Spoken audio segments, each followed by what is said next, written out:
यहाँ रोज कोई टूटता है, कोई हारता है, कोई बिखर जाता है, लेकिन लेकिन जमाना उसी को जानता है जो इन सब के बाद भी निखर जाता है, जो इन सब के बाद भी निखर जाता है.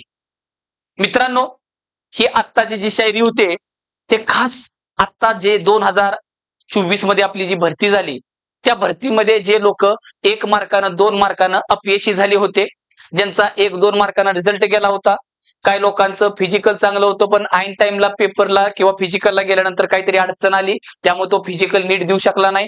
जसं मुंबईचं फिजिकलच्या टाइमला बऱ्याच ठिकाणी पाऊस पडत होता, त्यामुळं तिथं त्याचं पाहिजे तेवढं फिजिकल बसलं नाही. अशा हजार अडचणी होत्या मित्रा. आणि त्यात तुझं 1-2 मार्कानं होईना किंवा काहीतरी अडचणीमुळं तुझं सिलेक्शन हुकलं मित्रा. तर मी म्हणतो 2024 संपले, आता 2025 सुरू झालेलं आहे आणि मला असं वाटतं नवीन वर्षाची सुरुवात नवीन जोमानं, नवीन जोशानं, नवीन उमेदीनं चालू करायची मित्रा.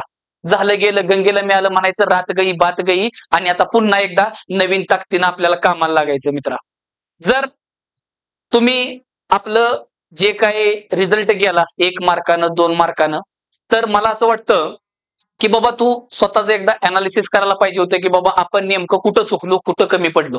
ठीक आहे, जर तुझ्या लक्षात आलं असेल तर ठीक आहे, नसेल तर काही प्रॉब्लेम नाही. तर मला असं वाटतं आता आपण बघतोय मिशन 2025 महाराष्ट्र पोलीस. तर 2025 मध्ये कसल्याही परिस्थितीत अंगावर वर्दी चढवायची बाबा, एवढे एकच स्वप्न घेऊन आपण आता निघालोय. तर जे लोक ऑलरेडी पोलीस भरतीची तयारी करते त्यांना ह्यातल्या बऱ्याच गोष्टी माहित आहेत, पण तुमच्याकडनं ज्या छोट्या छोट्या चुका होत्या आहेत त्याच्यावर आपण आज बोलणार आहे. दुसरी गोष्ट, जे नवीन लोक आहेत मार्केटमध्ये पहिल्यांदा पोलीस भरती करायसाठी आलेले आहेत, तर त्यांना बऱ्याच लोकांना लिखीची तयारी कशी करायची, फिजिकल बद्दल बऱ्याच गोष्टी माहित नाहीत, तर त्या सगळ्या गोष्टी आज आपण इथे डिस्कस करणार आहे. मित्रांनो, मी सोमनाथ डोंबे तुम्हा सर्वांचं आपल्या युट्यूब चॅनलवर स्वागत करत आहे. तर बघा, मिशन 2025 महाराष्ट्र पोलीस लेखी परीक्षेची तयारी कशी करावी. तर मित्रा, लेखी बद्दल तर मी आज पूर्ण व्हिडिओमध्ये डिटेलमध्ये बोलणार आहे, पण फिजिकल बद्दल तुम्हाला जिद्द अकॅडमीचे सर्वेसर्वा महेश आवाळे सरांनी ऑलरेडी बऱ्याच गोष्टी तुम्हाला सांगितलेल्या आहेत. तरी पण सर ते वरची तुम्हाला फिजिकल बद्दल बोलतील, पण मी शॉर्ट मध्ये बोलतो. तुम्हाला पण माहित आहे फिजिकल साठी मुलांना 3 इव्हेंट आहेत, मुलींना पण 3च इव्हेंट आहेत. फक्त मुलांना काय आहे 1600 मीटर आणि इकडे मुलींना 800 मीटर आणि इकडे गोळा सेमच आहे, फक्त ते तुम्हाला माहित आहे सगळ्या डिटेलमध्ये. आणि 100 मीटर दोघांचं सेमच आहे. ठीक आहे, त्याच्याबद्दल सर तुम्हाला चांगलं अजून सांगतील. पण आज आपण फक्त लेखी बद्दल बोलणार आहे. तर लेखी परीक्षेची नेमकी तयारी कशी करायची, एकदम शून्यातनं तयारी कशी करायची, तेच आपण आज या व्हिडिओमध्ये बघणार आहे. तर लक्ष द्या. सगळ्यात पहिलं, ही जी लेखी परीक्षा असते त्या लेखी परीक्षेचा पॅटर्न काय असतो बघा. आता जे ऑलरेडी पोलीस भरतीची तयारी करतात त्यांना हे तोंडपाठ आहे. ठीक आहे, पण जे नवीन लोक आहेत ज्यांना पहिल्यांदा पोलीस भरती तयारी चालू केली त्यांच्यासाठी खास आहे. तर बघ, लक्ष दे. पूर्ण आपला पेपर असतो 100 मार्काचा. त्यासाठी तुला 100 प्रश्न विचारले जातात आणि वेळ असतो 90 मिनिटं, म्हणजे 1.5 तास. ठीक आहे, तर मित्रा, आता तू लगेच हिशोब करशील की बाबा 90 मिनिटाला 100 प्रश्न, मग एका मिनिटात 1 प्रश्न सोडवला तर 90च होत्याल, मग वरच्या 10ला काय गोळ्या मारायच्या का. तर बाबा 90 मिनिटं दिल्यात खरं, पण तुला मी सांगतो आपण ज्या पद्धतीनं क्लासमध्ये टीचिंग घेत असतो किंवा ज्या पद्धतीने आपण पोरांची तयारी करत असतो, तयारी करून घेत असतो, तर मी तुला सांगतो जास्त नाही सांगत, 60 ते 70 मिनिटामध्ये. ठीक आहे, 60 ते 70 मिनिटामध्ये पोराचं काय होत असते बाबा, 60 ते 70 मिनिट. ह्या 60 ते 70 मिनिटामध्ये तुमचं पूर्ण पेपर कव्हर होतोय. 20 मिनिटं तरी कमीत कमी शिल्लकच राहिले पाहिजेत. ते कसे राहतात त्याच्यावर आपण बोलू पुढं. आता फक्त लक्षात द्या, टेन्शन घ्यायचं काही कारण नाही. नवीन लोकांसाठी, जुन्या लोकांना माहित आहे ऑलरेडी. 90 मिनिटं 100 प्रश्न, काय घाबरायचं कारण नाही, आरामात कव्हर होतो. फक्त तुम्ही अभ्यास केला पाहिजे. ठीक आहे, बघ आता ह्याच्यामध्ये मुख्य 4 विषय असतात. त्यातला पहिला असतो सामान्य अध्ययन. त्यालाच आपण काय बरेच लोक जी.के बोलतात, पण सामान्य अध्ययन का बोलले तर त्याच्यामध्ये तुला सर्व विषय दिलेले जाते, त्याची बद्दल आपण पुढे जाऊन बोलणार आहे. तर त्याच्यात काय असते सामान्य अध्ययन मध्ये तुझं जी.के 25 प्रश्न असतात 25 मार्काला. ठीक आहे, त्यानंतर दुसरा विषय झाला मराठी व्याकरण. मराठी व्याकरण मध्ये पण 25 प्रश्न 25 मार्काला. त्यानंतर अंकगणित 25 प्रश्न 25 गुण आणि बुद्धिमत्ता 25 प्रश्न 25 गुण. असे टोटल तुझे 100 प्रश्न आणि त्याचे 100 गुण असतात. ठीक आहे. आता बऱ्याच ठिकाणी जसं मागच्या वेळेस, आता ह्या बारीचा अजून मुंबईचा पेपर बाकी आहे. ठीक आहे. पण मागच्या वेळेस काय झालं मुंबईमध्ये किंवा तिकडच्या कोकण साईडमध्ये किंवा ठाणे साईडला, तर तिकडं भावांनो जीके चे जास्त प्रश्न विचारले जातात. ठीक आहे. आणि त्या जिल्हा विशेषवर सगळ्यात जास्त प्रश्न विचारले होते. मराठी व्याकरण पण ह्या दोघांचा नंबर जास्त झाल्यामुळं आता ऍक्च्युली पॅटर्न असाच आहे 25-25-25 चा. पण काय होतं कधी कधी पॅटर्न फॉलो होत नाही. मग इकडं 5-10 क्वेश्चन वाढले तर मग इकडे 5-10 कमी होतात. ठीक आहे. पण असं कधी होत नाही की वर 5-10 कमी झाले तर खाली 5-10 वाढले. तसं वाढलं ना तर गणित ज्यांचा विषय आवडीचा त्यांच्यासाठी मग सोनच आहे. पण असं होत नाही शक्यतो. जास्तीत जास्त एवढेच येतात भावा दोघं मिळून. ठीक आहे. तर बघा आता आपल्याला नेमकं सुरुवात कशी करायला पाहिजे. आता हे झालं लेखी पेपरचं, म्हणजे नेमकं बाबा तुला काय असतं हे बघितलं. आता थोडं पुढे चल. आता बघ जे लोक नवीन आहेत, मी आता जस्ट बोललो की पहिल्यांदा पोलीस भरती देणार आहेत. ह्याच्या अगोदर पोलीस भरतीचा त्याचा काही सुद्धा संबंध नाही. आता त्यानं ठरवलंय बाबा आता नवीन वर्षाचा बऱ्याच लोकांचा संकल्प असणार आहे, ह्या वर्षी कसल्याही परिस्थितीत वर्दी अंगावर चढवायची आहे ऍट एनी कॉस्ट. बरोबर आहे का? चांगली गोष्ट आहे. ठीक आहे. तू जर मनाव घेतलं तर 100% मित्रा 2025च्या डिसेंबर एंडला तू वर्दीत असशील कुठेतरी बंदोबस्ताला. ठीक आहे. 100% जर तू मनाव घेतलं तर बघ लक्ष दे. शून्यातून अभ्यासाची तयारी कशी करायची, एकदम सुरुवात कशी करायची शून्यातनं ते पण बोलूया. तर बघा सगळ्यात पहिलं जे काय पहिल्यांदा पोलीस भरती देतात आणि ज्यांचं मागच्या वेळेस 1-2 मार्कांना आत्ताची झालेली भरती गेलेली आहे त्या लोकांसाठी पण आहे हा विषय. तर मित्रा तुला सगळ्यात पहिलं काय करायचं आहे, मागच्या वर्षीच्या म्हणजे आत्ता झालेल्या प्रश्नपत्रिका किंवा इथून मागच्या अजून 1-2 वर्षाच्या प्रश्नपत्रिका सोडवायच्या त्या. आता काय जण म्हणले सर आमचा अजून कशात काय अभ्यास नाही काय नाही, तू लगेच प्रश्नपत्रिका सोडवायला व्हायला लागलाय. मित्रा सोडवायच्या म्हणजे माझं म्हणण्याचा अर्थ समजून घे. मागच्या वर्षीच्या प्रश्नपत्रिका एकदा बघून घे.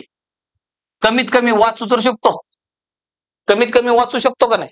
मग ते एकदा बघून घे. म्हणजे त्याचा फायदा काय होईल, ज्यावेळेस तो अभ्यासाची सुरुवात करणार आहे, ज्यावेळेस तो अभ्यासाला सुरुवात करणार त्यावेळेस तुला नेमकं कळणार की कुठल्या घटकावर कशा प्रकारचे प्रश्न येतात, नेमकं प्रश्न विचारण्याची पद्धत कशी आहे, प्रश्नाची डिफिकल्टी लेवल काय आहे. कारण काय होतं बघा बरेच लोक अभ्यास करतात, काय शेंडा बुडका माहित नसतो, डायरेक्ट पुस्तक हातात घेते चालतो करते वाचायला. पण त्याला काय माहित नाही, प्रश्नपत्रिका बघत नाही, फक्त पेपर जवळ आला की 2-4 प्रश्नपत्रिका सोडवायच्या, झाली याची पोलीस भरती तयारी. आणि परत उद्या बोंबलत बसते 1 मार्काने गेलो आणि 2 मार्काने गेलो. ठीक आहे. आता खूप जनून लोक आहेत ती ज्यांचा खरंच 1-2 मार्कानं रिझल्ट गेलेला असतोय. पण बरेच जुनी लोक 4-5 वर्ष इकडे एन्जॉय करतात आणि घरच्यांना काय सांगायचं म्हणून कारण देतात मी लय जीव लावला होता पण शेवटी काय करावं नशिबातच नव्हतं, 1-2 मार्कानं नेमकं गणलं, असं काहीतरी खोटं सांगतात. त्यामुळं त्यातले बरेच लोक खोटं पण बोलत असतील. पण मी बोललो ना काही जनून लोक आहेत ती खरंच, आणि मी त्याचा साक्षीदार आहे. 1-1, 2-2 मार्कांनी पोरांचं काय झालेलं आहे पूर्ण म्हणजे भरती फेल झाली ती. आणि पोलीस भरती म्हणजे मित्रा एक प्रकारची सापशिडीचा खेळ आहे.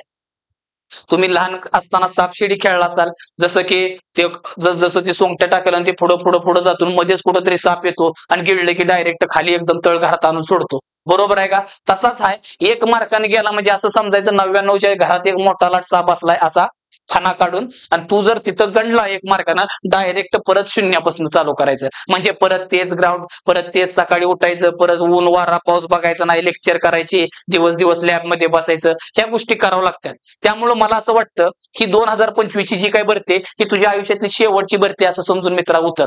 ठीक आहे. नवीन लोकांनी पण असं समजा ही पहिली आणि शेवटची भरती असं जर तुम्ही डोक्यात ठेवलं तरच तुम्हाला भरतीला फायदा होणार मित्रांनो. ठीक आहे. तुम्ही म्हणला आत्ताशी माझी पहिली भरती बघू की अजून टाइम आहे, आत्ताशी माझं 18-19 वय भावा, असं म्हणत कधी तुझं 25 आणि 28 होते कळत नाही. जवळ तुम्ही 25च्या आत आहे तवर घरचे तुला एकदम चांगली वागणूक देतात, म्हणजे जास्त प्रेशर करत नाही ते. पण जसं तू 25 ओलांडणार घरचे तुझ्यावर लगेच टांगती तलवार म्हणून काम करतात, सारखं प्रेशर करणार, अजून किती दिवस. आणि एकदा का प्रेशर केले की त्या टेन्शन मध्ये बरेच पोरं डिप्रेशन मध्ये जातात आणि अक्षरशः काही लोकांनी भरत्या सोडून दिल्या शेवटी वैतागून.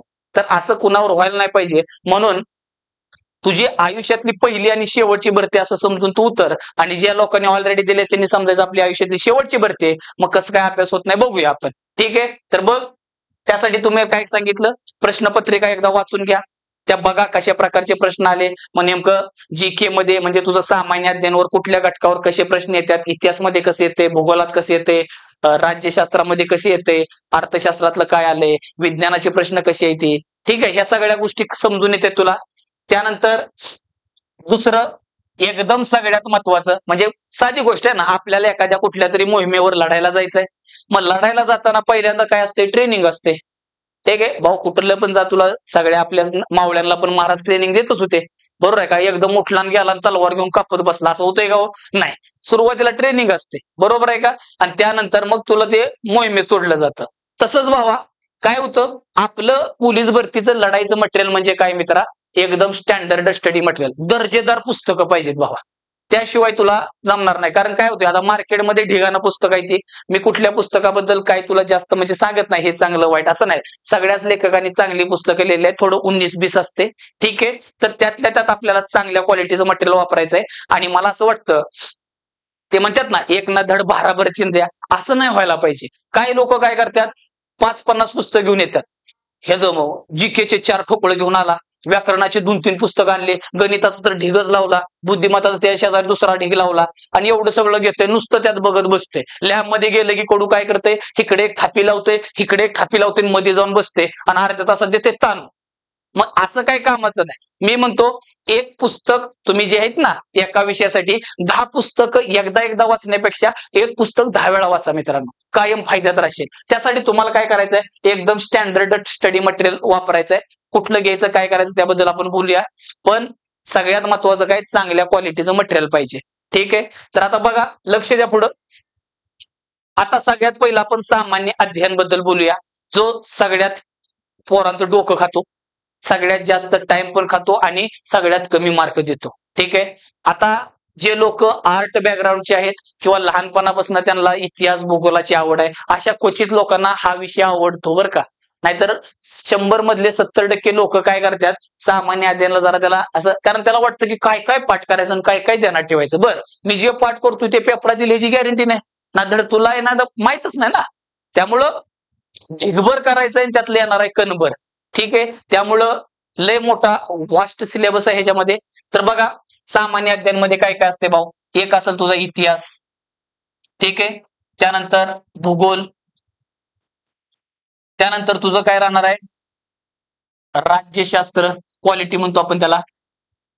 त्यानंतर आपल्या शाळे लेवलला त्याला नागरी शास्त्र पण आपण बोलायचं. ठीक आहे, त्यानंतर आणि ह्याची बेसिक माहिती तुम्हाला माहिती आहे, फक्त डिटेलमध्ये आता ह्या राज्यशास्त्रामध्ये तुम्हाला त्याचा अभ्यास करायचा आहे. त्यानंतर तुझा अर्थशास्त्र, त्यानंतर पुढं विज्ञान व तंत्रज्ञान, संगणक, शेवटी कॉम्प्युटर बोलतो आपण त्याला. आणि ह्या सगळ्यात शेवटी एकदम महत्वाचं असते चालू घडामोडी. नावातच आहे चालू, ज्या घडामोडी नेहमी चालू असतात, घडामोडी चालू असतात त्याला आपण चालू घडामोडी म्हणतो, त्याला करंट अफेअर म्हणतात. ठीक आहे, असं बरंच तुला ह्याच्यात बघायचं असते. आता जे लोक कंबाईनची एमपीएससी ची तयारी करतात ना मित्रा, एका विषयासाठी 2-2, 3-3 पुस्तक वापरतात. आपल्याला एवढं 2-3 पुस्तकं वापरायची नाही. ती माझं स्पष्ट म्हणणं असेल, तुम्ही हे जे संगणक पर्यंत आहे किंवा विज्ञानापर्यंत आहे, ठीक आहे, तर ह्या सगळ्यामध्ये तुम्हाला मी एकच सांगतो. आता तुम्हाला बरेच लोक वेगवेगळं सांगताल, पण माझा जेवढा अनुभव आहे त्याच्यावरून बोलतोय तुला मी. मी कुठल्या पुस्तकाचं प्रमोशन करत नाही, फक्त मला वाटतं पोराला फायदा झाला पाहिजे आणि त्याला जास्तीत जास्त काय झालं पाहिजे, या पुस्तकापासून काहीतरी भेटलं पाहिजे, जेणेकरून पेपरात त्याला काहीतरी चांगले मार्क पडतील आणि त्याचं जे काही स्वप्न आहे वर्दीचं ते पूर्ण होईल. तर मित्रा, तात्याचा ठोकळा आता पोलीस भरतीचा पण आहे, पण मी बोलतो तुम्ही असं, आता बघा, तुम्ही रेफरन्ससाठी म्हणतो ना आपण, एक साधारण तुला बेसिक आयडिया यावी म्हणून तुम्ही काय करा, एक ठोकळा वापरला तरी चालतो. म्हणजे कसं की बाबा, एक कुठला तरी मार्केटमध्ये ठोकळा आहे पोलीस भरतीचा, त्याच्यामध्ये कसं असते बाबा, जीके पण त्यातच आहे, तुझं व्याकरण पण त्यातच आहे, परत त्यानंतर गणित बुद्धिमत्ता त्यातच आहे. तर माझं म्हणणं आहे एका पुस्तकात जर सगळं मटेरियल दिलं असेल तर मला वाटतं ते पुस्तक करायला काय हरकत नाही, पण तेवढं सफिशियंट नाही मित्र.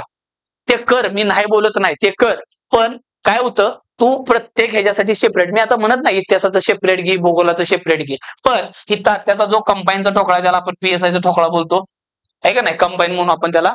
तर हा तात्याचा जो ठोकळा तुम्ही घेतला ती तुम्ही भावांनो तुमच्या GK ची भगवद्गीता समजा, ठीक आहे. आणि जसं आळंदीमध्ये, आता आपल्याला इथं आळंदी जवळ आहे, तर त्या आळंदीमध्ये कसं भावा तुम्ही जर कधी त्या मंदिरात गेला असाल ना, ते आजान बाग आहे, तिथं एक वृक्ष आहे ना, आणि तिथं कडला जे काही बरेच लोक तिथले वारकरी लोक आहेत ती जे तिथं वारकरी शाळांमध्ये मुलं शिकतात किंवा जे काही वयस्कर लोक पण तिथं काय करतात बघा, ज्ञानेश्वरीची पारायण करतात. पारायण काय माहितीये का तुम्हाला, ते 108 पारायण वगैरे, म्हणजे ते ज्ञानेश्वरी 108 वेळा वाचतात मित्रांनो. ती संस्कृत मध्ये असते, मराठीत पण नाही. आपल्याला मराठी धड जमान, ठीक आहे. तर ते संस्कृत मध्ये असते आणि टार्गेट ठेवतात मला एवढ्या एवढ्या दिवसात, म्हणजे त्यांचं असते बाबा, जसं की कार्तिकी वारी झाली की पुढच्या आषाढी म्हणा किंवा मधल्या ज्या काही काळात त्यांचं टार्गेट असतं किंवा जसं सप्ताह बसतो तसं त्यांनी ती पारायण करतात. तर तसं भावा माझं मत आहे, तुम्ही ह्या तात्याच्या ठोकळ्याची काय केली पाहिजेत, पारायण केली पाहिजे. ते तुम्ही पोलीसचा पेपर होईपर्यंत जितक्या जास्त वेळा ठोकळा वाचता येईल तेवढा वाच मित्रा, फायद्यात आहे तो. मी तर म्हणन पहिला 1 ते 2 वेळा तुम्ही फक्त फ्री रिडिंग करा. फ्री रिडिंग म्हणजे असं जसं की आपली महाराजांची एखादी कादंबरी वाचतोय असं वाचलं पाहिजे, असं एकदा दोनदा वाचून घे आणि त्यानंतर मग दुसऱ्या तिसऱ्या रिडिंग पासून नोट्स बनवायला चालू करा. ठीक आहे. डायरेक्ट काय करतात सगळे प्रश्न वाचतात तिकडचं पुस्तकातला आणि तिकडून इकडे छापतात. मग पुस्तकातलं जर वहीतच लिहायचं असेल तर मग पुस्तक आहे ना बाबा, ते अख्खच ऑलरेडी सगळं मिक्स करून दिलेलं आहे.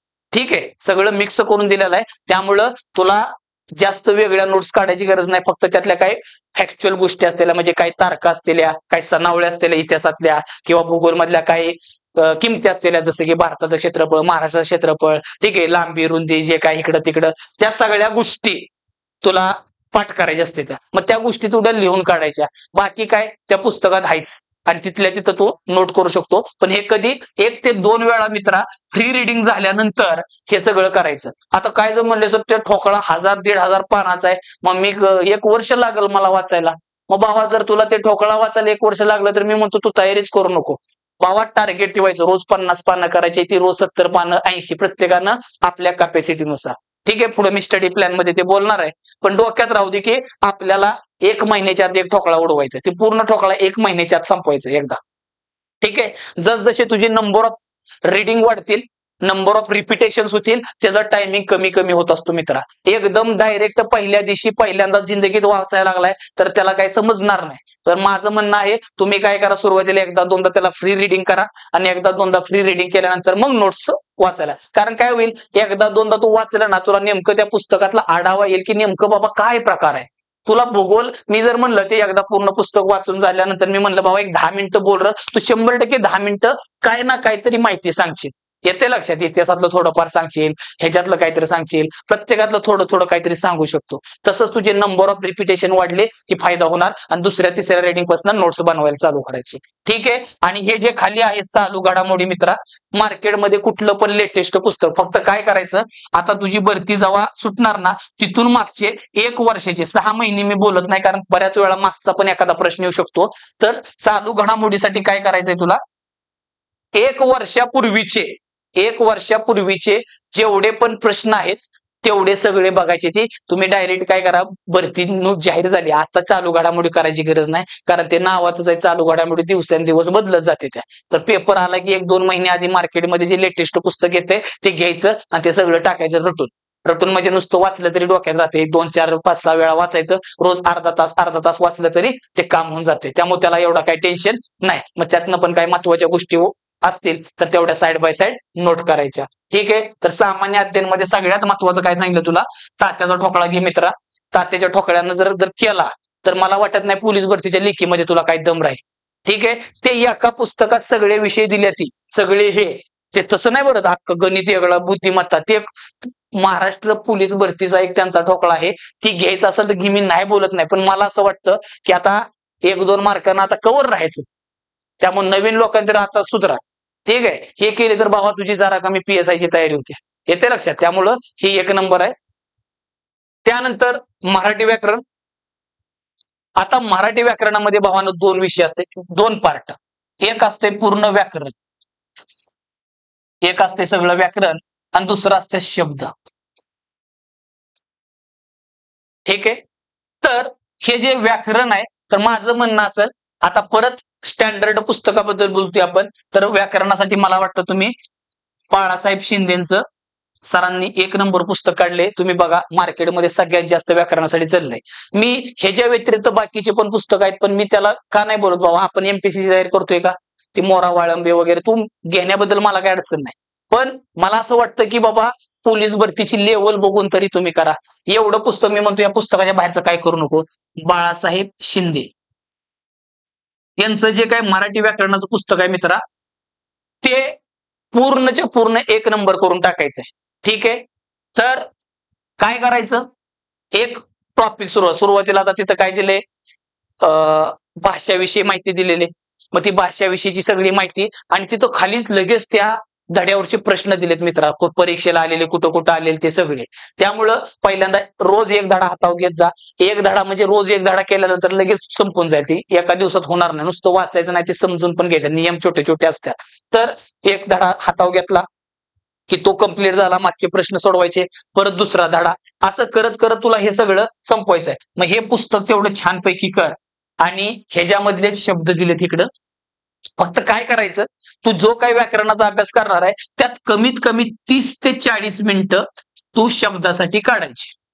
आता हा वेळ कधी काढायचा, मी तुला पुढे स्टडी प्लॅन मध्ये त्या गोष्टी बोलणार आहे. फक्त आपण जरा जनरली बाबा एका एका विषयाबद्दल माहिती बघतोय, बाबा व्याकरणात कसं असतं, ह्याच्यात काय, तर ते आपण बघायला लागली. ठीक आहे. तर ते पुढे स्टडी प्लॅन मध्ये मी सांगून देईन की बाबा एका एका विषयाचा अभ्यास कसा करायचा काय.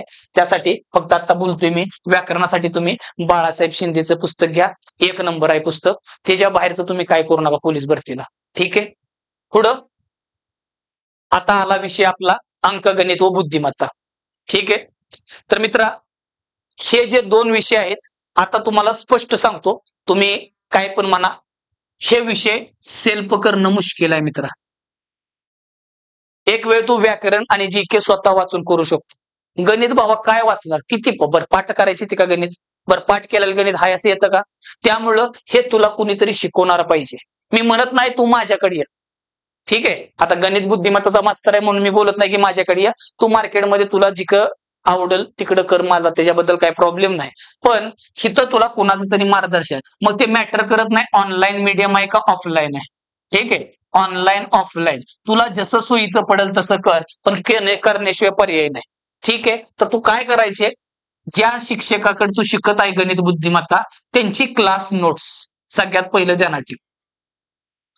पुस्तकापेक्षा महत्वाचे त्यांनी जे क्लासमध्ये शिकवणार आहेत ते क्लास नोट्स, आणि क्लास नोट्सची आधी डेलीच्या डेली प्रॅक्टिस करायची. म्हणजे ते स्टडी प्लॅन मध्ये बोलतोय मी आता.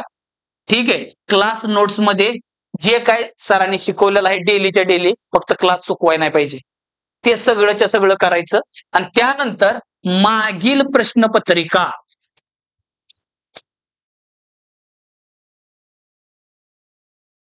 क्लासच्या नोट्स मध्ये सर तुम्हाला सगळे टाईप वाईज शिकवणार. प्रत्येक धडा काळकामध्ये काय असते, शेकडेवारीत काय, नफा तोटा काय, सरळ व्याज काय, चक्रवाढ काय, सरासरी काय, या प्रत्येक, परत इकडे तुझा घड्याळ, कॅलेंडर, सगळ्या गोष्टी तुला क्लासमध्ये, सगळ्या गोष्टी 90% गोष्टी क्लासमध्ये होणार आहेत. त्या मग वरच्या 10-20% साठी जे काय राहील ना, तर त्यासाठी तुला काय करायचंय मित्रा, मागच्या प्रश्नपत्रिकेतले प्रश्न सोडवायचे. आता मार्केटमध्ये टॉपिक वाईज बरेच पुस्तक भेटतात, तुम्ही कुठलं पण घेऊन या. डायरेक्ट दिलेलं असते पोलीस भरती चॅप्टर वाईज. चॅप्टर वाईज म्हणजे कसं, शेकडेवारी म्हणलं की शेकडेवारीचे सगळेच प्रश्न आजपर्यंत पोलीस भरतीला आलेले असते. ते काळकाम म्हणलं की काळकामचे सगळेच, मार्केटमध्ये भरपूर पुस्तक आहे ते.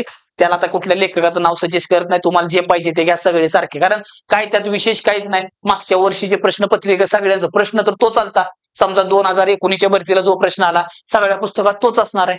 फक्त कमी चुका असलेलं पुस्तक तेवढा बघा, जरा थोडा प्रिंट मिस्टेक बऱ्या ठिकाणी आहे, तर ते बघा. शेकडे म्हणजे सांगेल तुला प्रश्नपत्रिका, आणि ते चॅप्टर वाईज करायचं. म्हणजे समजा तुला इथं सरांनी काळकाम घेतला, क्लासमध्ये झालं की लगेच काय करायचं, मागच्या वर्षीच्या ज्या प्रश्नपत्रिका आहेत त्यातनं अख्खे काळकामचे प्रश्न सोडवायचे. इकडे शेकडेवारी झाला क्लासमधला, क्लासचा आधी करायचं, त्यातल्या जवळपास 80% गोष्टी कव्हर होऊन राहत्या. पण जे 10-20% क्वेश्चन वेगळे येते किंवा जरा थोडे फिरवून विचारले ते तू इकडे जर केलं तर तुला फायदा होणार. तर असं गणित बुद्धिमत्ता दोन्हीसाठी बोलतोय मी. ह्याच्यासाठी तुम्हाला अजून वेगळे पुस्तकं घ्यायची गरज नाही. तरी पण तुमच्या माहितीसाठी बाबा एक जवळ रेफरन्ससाठी असावं म्हणून आता मार्केटमध्ये लय मोठी मोठी नाव आहे ती. मी ह्याचं त्याचं नाव सांगत नाही. तर तू काय कर, डायरेक्ट कुठल्या पण एक जणाचं गणिताचं पुस्तक घे आणि बुद्धिमत्तेचं घे, तसं पण चालतंय. पण सगळ्यात जास्त फोकस करा क्लास नोट्स आणि प्रश्नपत्रिका. आणि मला वाटतं ह्याच्या बाहेरचं काय करायची गरज नाही गणित बुद्धिमत्ताला. हे एवढं छानपैकी फक्त क्लासमध्ये काय गोष्टी कव्हर होते का नाही ते बघा. क्लासमध्ये सगळ्या गोष्टी कव्हर झाल्या पाहिजे त्या, ते तुझं काम आहे. ठीक आहे. आता हे 4 विषयाविषयी बोललो आपण. आणि आता ह्या सगळ्यात महत्वाचा पार्ट, ह्या सगळ्यांचा नेमकं आपल्याला वापर कसा करायचा आहे. ठीक आहे. तर बघा, लक्ष द्या. आता तुम्ही सगळ्यात पहिलं स्वतःला विचारायचं की आपण कुठं अकॅडमी मध्ये तयारी करतोय का घरी बसून सेल्फ करतोय. हे लय महत्वाचं आहे स्टडी प्लॅन मध्ये. कारण तू जिथं असशील तिथल्यानुसार तुझा प्लॅन होणार आहे. ठीक आहे. जर घरी असेल तर घरचा विषय वेगळा येणार आहे स्वतः करत असेल, आणि अकॅडमी असेल तर तिकडचा विषय वेगळा असणार. कारण अकॅडमीचं एक स्वतःचं शेड्यूल असतं. जसं की बाबा सकाळी 6 ते 8 ग्राउंड असेल, त्यानंतर मध्ये तुला रूमवर यायचं, फ्रेश बिश व्हायचं, त्यानंतर नाश्ता पाणी, आणि त्यानंतर बाबा सकाळी 9:30 ते 11 वगैरे पहिलं लेक्चर असणार. ठीक आहे. मग मध्ये ब्रेक असेल, परत 11:30 ते 1 वाजेपर्यंत दुसरं लेक्चर असणार. परत असं अकॅडमीचं शेड्यूल असते मित्र. ठीक आहे. मग त्यानुसार तुला ठरवायचंय काय करायचंय. आणि सेल्फ म्हणल्यावर काय असणार आहे, सकाळचं तू बाबा जर केलं तर पहिली गोष्ट सेल्फ पोलीस भरती कसं करताय ह्याच्यावर माझा एक प्रश्नचिन्ह आहे. कारण प्रॉब्लेम आहे मित्रा, जर तू गावाकडे कुठंतरी असशील आणि नुसताच एकटाच डांबरीनं पळ सुटलाय, भाऊ तुला शेवटपर्यंत कळणार नाही की बाबा तुझं स्पीड कमी व्हायले का वाढायले का काहीच होईना झाले. हे तुला एकटा कळत नाही. मग गावाकडे केल्यावर होत नाही असं नाही, 100% होतं. पण त्यासाठी तुमचा एक ग्रुप तरी पाहिजे, कमीत कमी 5-10 पोरं तरी पाहिजे, ते कमीत कमी 4-5 तरी पाहिजे ते. कारण काय होतं, एकटा पळणं आणि 5-6 पोरात पळणं फरक आहे. कारण तुम्ही पोलीस भरतीच्या ग्राउंडला जाऊ उतरताना मित्रा, एकदम गर्दी बघून बरेच पोर अशी टराकतात, एकदम घाबरतात, थंडावतात. इकडं ज्याचा 16चा टायमिंग 5-10 5 पर्यंत येतो, तो पोरग तिकडे जाऊन डायरेक्ट 5:30च्या पुढे जातं. कधी कधी एकदम म्हणजे त्याला ते पळणंच होत नाही. ठीक आहे. अशा बऱ्याच अडचणी येतात. ते कशामुळे झालं, त्याला पहिली गोष्ट ह्या गर्दीची सवय नव्हती. एकदम आधी मोकळ्या रानात बोंबलत पडलेलं एकटंच, तिथं गेलं गर्दीमध्ये आणि त्याचं टेन्शन आलं, सुधारणा काय करून काय नाही. त्यासाठी तुम्ही कुठं करता ते बघा. घरी केलं तरी पण होते, पण तुमचा ग्रुप पाहिजे. कारण आजकाल सगळं ऑनलाईन मटेरियल भेटते, त्यामुळं तू लेखीची तयारी करू शकतो. पण फिजिकल साठी तुला कुठंतरी बाबा एखादा गावाकडे जुना एखादा पोरगा असेल तुझा मित्र किंवा कुणाच्या तरी मार्गदर्शनाखाली कर, एकटा पळत सुटू नको. ठीक आहे. हा. मग सेल्फ करत असेल तर बाबा सकाळचं तू असं समज इकडं पण 6 ते 8 तू काय करत असशील, ग्राउंड करत असशील. आता इथं काय होते, अकॅडमीत 1 नंतर तुझं 2 पर्यंत 3 पर्यंत जेवायचा टाइम झाला. इथं तुझा अख्खा दिवसच मोकळा आहे, खाली संध्याकाळी झोपेपर्यंत 11 वाजेपर्यंत. ठीक आहे. आणि इकडे पण साधारण 11 11:30 पर्यंत धरूया. तर माझं काय म्हणणं आहे, तुम्ही सुरुवातीला आता नवीन वर्षाचं एक काम करा, त्याशिवाय तुला प्लॅन बनवता येणार नाही. कारण प्रत्येकाचा टाइम झोन वेगवेगळा आहे, प्रत्येकाचं शेड्यूल वेगळं आहे, दिवसभर तू काय करतो तो वेगवेगळा विषय असतो. तर आजपासून मी म्हणतोय म्हणून कर बघ, तुला फायदा झाल्याशिवाय राहणार नाही. काय करायचं, 3 दिवस, हे पहिला, दुसरा आणि तिसरा, 3 दिवस सकाळी उठल्यापासून रात्री झोपेपर्यंत काय करायचं. सकाळी उठला, तुला माहित असतं, उठले पहिला डब्यात बोट घालतो बाबा, म्हणजे टाइम कळतं किती वाजता उठला. अलार्म रात्रीच लावून ठेवले असतो किती वाजता उठणार आहे. ठीक आहे. तर सकाळी उठल्यानंतर झोपेपर्यंत काय करायचंय मित्रा, तुला हे जे काही तुझं आहे ना, सकाळी उठल्यापासून हे लय महत्वाचं सांगायलो मी, सकाळी उठल्यापासून झोपेपर्यंत अर्ध्या तासाचा स्लॉट बनवायचा. जर 6ला उठला असतील तर 6 ते 6:30 काय केलं ते इमानदारीनं लिहायचं. हे कधी लिहायचं, संध्याकाळी झोपताना. 3 दिवस लिहायचंय. परत 6:30 ते 8 काय केलं. आता काय जण म्हणले तर 6ला उठलो आणि सगळ्यात महत्वाची कामं अर्ध्या तासात करून घेतली, ती लिहायचं का, हो लिहायचं. आता तू म्हण नको आता ह्याला गेलो त्याला गेलो, 2 नंबरला गेलो, 3 नंबरला गेलो, 1 नंबरनं जाऊन आलो. मी तसलं बोललोच नाही. तुझ्या भाषेत लिह, सकाळी उठलो, आवरलं, ब्रश केला, जे काय असेल ते लिह. 6:30 ते 8 किंवा 6:30 ते परत 7 ते आता तू 8 वाजेपर्यंत 8:30 वाजेपर्यंत ग्राउंड आहे, पण लिहिताना 6:30 ते 7, 7 ते 7:30, 7:30 ते 8 आणि इथं एकदम लिहायचं सगळं की बाबा ग्राउंड. आणि तिथं ग्राउंडवर जाऊन खरंच ग्राउंड केलं तर ग्राउंड लिह, किंवा मधल्या अर्ध्या तासात काय मोकार गप्पा हाणल्या, वजन हाणलं, नेता झालो, 4 लोकांना शिकवलं गोळा कसा टाकायचा, ह्याचा आउट ऑफ नाईन गावाला शिकवतो गोळा कसा टाकायचा. ठीक आहे, तर ते जे काय लिहिलं ना, कारण तुला हे आरसा म्हणून काम करेल की नेमकं तू दिवसभर करतो काय. ठीक आहे, तर ह्या गोष्टी बघून घे. त्यानंतर 8ला ग्राउंड आला, 8 8:30ला काय, मग तिथनं पुढे लिहायचं 8 ते 8:30 काय केलं, 8:30 ते 9 काय केलं, 9 ते 9:30, असं करत करत करत संध्याकाळी 10:30 ते 11 लिहून काढ. आणि हे सगळं झालं की त्याच पानाच्या खाली अनालिसिस करायचे. आता अनालिसिस म्हणजे काय करायचं की नेमकं ह्याच्यामध्ये तू जे काही स्वप्न उराशी बाळगलेलं आहे पोलीस भरतीचं, ठीक आहे, ही जी काही पोलीस भरतीचं स्वप्न असं नुसतं बघितलंय, तर ते पूर्ण करण्यासाठी खराच किती वेळ दिला रे, मग तिथं लिहायचं फिजिकल इमानदारीने किती वेळ केला, आणि अभ्यास किती वेळ केला, आणि टाइमपास किती केला, मोबाईल मध्ये बोट किती घातले, हे सगळं इकडे लिहिणार आहेस तू. तर तिथं काढायचा. मग तुला कळलं पाहिजे की बाबा ग्राउंड 2 तास केला होता, अभ्यास 4 तास केला होता, आणि टाइमपास 8 तास केला, जे काय असेल ते बाकीचं नुसतं ताणून दिले, इथं लिहून घे. असं 3 दिवस करायचंय. मग 3 दिवसानंतर तुझ्या लक्षात येईल की आपला फालतूमध्ये वेळ वाया चाललाय. जो काय वेळ वाया चाललाय तो कमी कमी करून तो वेळ आपल्याला इकडे अभ्यासाला लावायचा आहे. तो काय करायचा आहे, अभ्यासाला वेळ लावायचा आहे. मग आता काय झालं, मग हे सगळं झाल्यानंतर तुला कळलं की बाबा की आपल्याला अभ्यासाला वेळ किती भेटतोय, आणि एकदा जर तुला कळलं अभ्यासाला किती वेळ भेटतोय, तर त्याच्यामध्ये मोठं मोठं मी सांगतो, आता पहिल्यासारखी भरती राहिली नाही. पहिलं पोरगा 2 महिन्यात लेखीची तयारी करू शकत होता, 5-6 महिने कुठला तर फिजिकल होत होतं. आता ते दिवस राहिले नाही. ते म्हणून लेखीची तयारी जर 6 महिन्याच्या आत करायची असेल तर तुला टाइम वाढवावा लागेल. आणि मला असं वाटतं रोजचं जीके साठी, मग तुझ्या ह्या सगळ्या धावपळीमध्ये जीके म्हणजे जीएस, त्याला सामान्य अध्ययन म्हणतो, त्याच्यासाठी कमीत कमी 2 तास वेळ काढला पाहिजे. मराठी व्याकरण, ह्या मराठी व्याकरणासाठी परत दाद्या 2 तास वेळ, आणि अंक गणित आणि बुद्धिमत्ता ह्या दोन्ही विषयाला 3 तास. जे जर लयच वीक आहेत त्याला 3 तास तरी पाहिजे.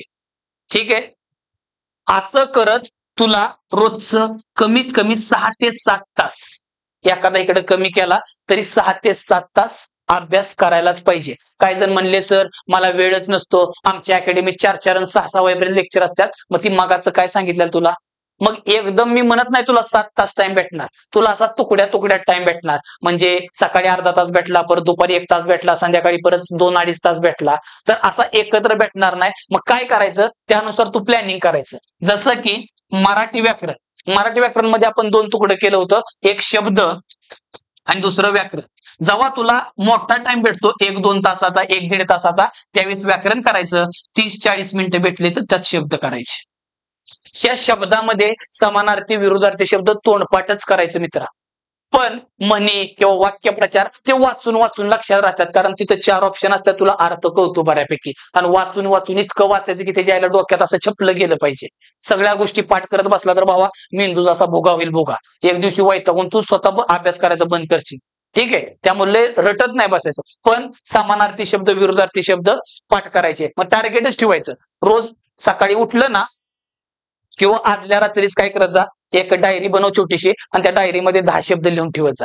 समानार्थी शब्द 5 विरुद्धार्थी शब्द किंवा 10 लिह तुझ्या हिशोबाने. आणि ते पुढच्या दिवसभर खिशात डायरी ठेवायची. जिथं कुठं बोंबलं जायची ती डायरी, मोकळा टाइम भेटला की ते रिवाइज करायचं, मोकळा टाइम भेटला की रिवाइज. असं रोज 5-10 शब्द पाठ झाले तर भरतीपर्यंत किती पाठ होतील ध्यानात की शब्दच राहत नाहीत पुस्तकात, एवढं सगळं पाठ होतात. येते लक्षात? तसं करून ते करायचं. जेव्हा तुकड्या तुकड्यात टाइम भेटतो तेव्हा शब्द करायचे, आणि सलग 1-1.5 तास भेटला की व्याकरण करायचं. अजून त्यात महत्वाचं, जेव्हा तू सगळ्यात तुझा दिवसातला प्राईम टाइम, आता प्राईम टाइम काय असतोय, जे पोरं अभ्यास करतात त्यांना माहित आहे. ज्यानं जिंदगीत पुस्तकाला हात लावून नाही त्याचा कायचा घंट्याचा प्राईम टाइम आला, त्याचा काय प्राईम बीम नाही बाबा, त्याचा सगळा प्राईम टाइम बाहेर असतो महत्वाच्या कामात. तुम्हाला पण माहिती आहे महत्वाची कामं काय असतात. तर जो तुमचा प्राईम टाइम असणार आहे त्या प्राईम टाइम मध्ये मित्रा जीके आणि व्याकरणासारखे विषय घ्यायचे. कारण बाबा थिअरी असते, थिअरी डोक्यात ठेवायला जरा त्रास होतो. मग जेव्हा तू फ्रेश उठलेला असतो आणि प्रत्येकाचा प्राईम टाइम वेगळा असतो, कोणाचा रातचा असतो, कोणाचा सकाळचा असतो, तुझ्या हिशेबाने. ठीक आहे. तर जेव्हा तू फ्रेश असतील तेव्हा जीके आणि व्याकरण करायचं. आणि जेव्हा तुला जसं की दुपारी जेवल्यानंतर एकदम सुस्तावलेला असतो, असं जरा मेंदू कमी काम करतो, त्यावेळेस गणित आणि बुद्धिमत्ता सारखे विषय घ्यायचे. गणित आणि बुद्धिमत्ता 30-40 मिनिटं 30-40 मिनिटं असं तुकड्या तुकड्यात केला तरी चालतो, पण ह्यांना जरा थोडा मोठा मोठा टाइम दे. आणि ह्या 7 तासामध्ये पाहिजे तर मी असं बोलून इथं 2 तास कर आणि संध्याकाळी झोपायच्या आधी 30 ते 40 मिनिटं. म्हणजे आता काय चाललंय आपलं स्टडी प्लॅन, आणि हे मी एका दिवसाचं बोलतोय, हे वन डे एका दिवसाचं झालं बाबा. एवढं हे केलं, हे वेगळं एवढं आणि हे एवढं.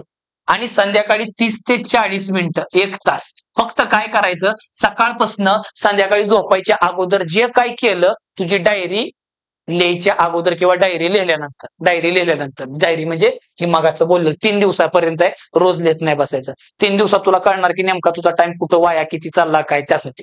ठीक आहे. मग हे 30 ते 40 मिनिटं जे आहेत ना मित्रा झोपायच्या अगोदर, त्यावेळेस फक्त सकाळपासून संध्याकाळपर्यंत जीकेचं आणि व्याकरणाचं काय केलं ते थोडं नुसतं ओव्हरलुक करायचं. मी हाय असं वाच म्हणत नाही, त्यालाच मी म्हणतो रिव्हिजन. काय म्हणलं जातं? रिव्हिजन.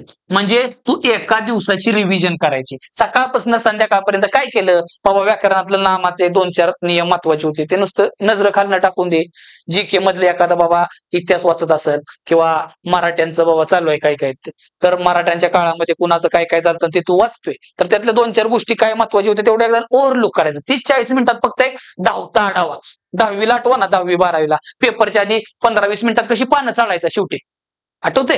सेम त्या टाईप मध्ये करायचं. दिवसभर काय केलं नुसतं स्कॅन करून घ्यायचं. हे झालं डेली. आणि असं दादा तुला, आणि मी जे काय आता सांगतोय हे सगळं आपण काय करूया, ठीक आहे? बरं जाऊ दे, इकडे घेतो त्याला. हा, तर हे जे काय आहे ते एका दिवसाचं आहे, वन डे प्लॅन. असं आपल्याला पूर्ण आठवड्याचं नियोजन करायचंय. वीक पूर्ण आठवडा, त्यात 7 दिवस असतात, बरोबर आहे का? तर काय करायचंय तुला, सोमवारपासून शनिवारपर्यंत हे शेड्यूल फॉलो करायचंय. 2-2-2 आणि संध्याकाळी तासभर किंवा त्याच्या अलीकडे अर्धा पाऊण तास. सोमवार ते शनिवार हे शेड्यूल फॉलो करायचंय. आता काय जण म्हणले सर आम्ही अकॅडमीत असतो आम्हाला एवढा वेळ भेटत नाही, मग काय करायचं दाद्या, मग ह्यातला अर्धा तास कट करायचं. आणि जर तुझा 4-5 तास जर होत नसेल ना अभ्यास, तर तुला मी सांगतो तुझा आणि पोलीसचा काही संबंध नाही भावा, लिहून घे तू माझ्याकडून. कारण काय आहे, जर तुम्हाला रोज 4-5 तास पण अभ्यासाला वेळ देणं होत नसेल तर मग अवघड आहे. आणि जे नवीन लोक आहेत त्यांना जास्त करायचंय म्हणून मी हे सांगितलं. जुन्या लोकांना तर सगळ्या गोष्टी माहित आहेत, त्यांना 1% रिस्क घेणं म्हणजे स्पर्धेच्या बाहेर आहे. आणि मला असं वाटतं तुम्ही मागच्या वर्षी ज्या चुका केल्या ना बाबांनो, ह्या वर्षी जर तुम्ही परत त्याच चुका केल्या, रिझल्ट सेम परत तोच येणार. मागच्या वर्षी जो आला तो 1 मार्काने गेला आणि 2 मार्कानं, आणि परत बोंबलत बसायचं. येते लक्षात? त्यामुळे जरा मागच्या चुका सगळ्या सुधारा. आणि मला वाटतं आयुष्यात एक सिरियस व्हायचा टाइम असतो, मला वाटतं हा एकदम करेक्ट टाइम आहे. येते लक्षात? त्यामुळे जरा सिरियसली करा. सोमवार ते शनिवार हे शेड्यूल फॉलो करायचं. म्हणजे संध्याकाळी रात्री रिव्हिजन, दिवसभर अभ्यास, रात्री रिव्हिजन, दिवसभर अभ्यास. आणि शेवटी रविवारी नवीन काय करायचं नाही. ह्या रविवारचं काय करायचं, तू जे काय आठवडाभर केलंय तेच फक्त रिवाइज करायचंय, त्याची रिव्हिजन करायची. असं 7-7-7 4 आठवडं म्हणजे 28 दिवस निघून जातात. आणि परत महिन्याचं बरोबर 2 दिवस राहतात. मग सुरुवातच आपण सोमवारपासून करायची आणि आपल्यानुसार ते प्लॅनिंग बनवून ठेवायचं. 1 तारखेला चालू कर असं मी म्हणतच नाही. ठीक आहे, 1 तारखेला केलं तरी चालते, पण 1 तारखेला सोमवार यायला पाहिजे. म्हणून आपलं काय करूया, जो काही येईल सोमवार त्या सोमवारपासून हे चालू करायचं. मग त्या दिवशी समजा 13 तारीख असू नाही तर 10 असू दे, काय असेल ते असेल. सोमवार ते शनिवार, सोमवार, असं 4 आठवड्याचं प्लॅनिंग झालं की शेवटचे जे 2 वर दिवस राहतात तिथनं पुढे ते रिव्हिजन करायची. नसल ते शेवटचे 2 दिवस राहू दे, पण मी म्हणतो 6 दिवस अभ्यास करत जा. 7व्या दिवशी रिव्हिजन, सगळ्या आठवड्याची डेली रिव्हिजन, वीकली रिव्हिजन, रोजची रिव्हिजन करायची आणि आठवड्याची रिव्हिजन. असं जरी केलं आणि तरी चालतंय. एकदा सिलेबस झाल्यावर परत एकदा सगळं एकदा रिवाइज केलं तरी चालतंय. त्यामुळे ती महिन्याचं आपण जरा थोडं साईडला ठेवूया, कारण ते तुला परत ते जमलिंग होईल नेमकं शेड्यूल कसं करायचं. येते लक्षात? तर मित्रांनो, आता मी जे काही बेसिक गोष्टी सांगितल्या, अभ्यासामध्ये काय करायला पाहिजे, कसं करायला पाहिजे, त्या गोष्टी बोललो.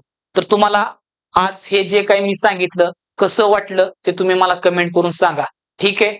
आणि आता जाता जाता एक गोष्ट, जे लोक मेहनत घेतात त्यांच्यासाठी खास. ठीक आहे. तर बघा, लक्ष द्या. सब्र करो, अभी मेहनत जारी है.